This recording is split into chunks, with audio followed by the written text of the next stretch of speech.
我们来准备1斤腰果，这个小朋友是最喜欢吃的。过年嘛，总要准备一些年货。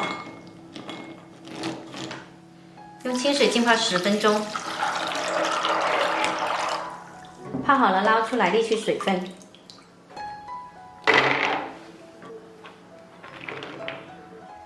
冷油下锅，调中火慢炸。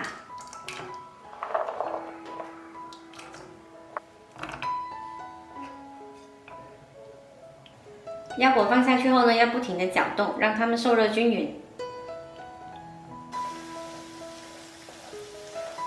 炸到微微变色就可以捞出来啦，沥干油。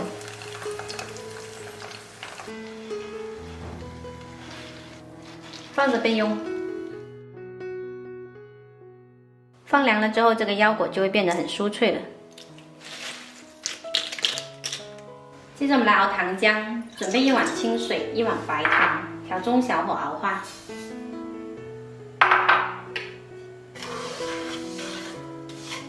这刚开始煮开的时候呢，它冒起来的是一些鱼眼大泡，熬到最后呢，会成浓密的小泡。我们煮开了之后呢，可以看到这锅边上有很多水蒸气。等这个水汽蒸发完了之后呢，就差不多啦。熬煮的过程中呢，要不停的搅动。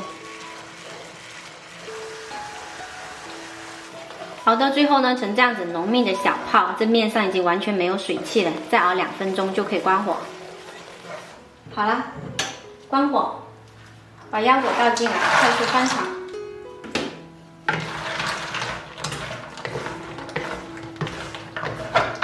我们可以换到另外一个灶头来炒，冷却的快一点。冷了之后呢，它就起沙啦。炒到这样子就可以啦，糖浆已经完全包裹住腰果，而且起沙效果特别好。我们的年货板砖腰果就做好啦，喜欢的朋友可以试一下。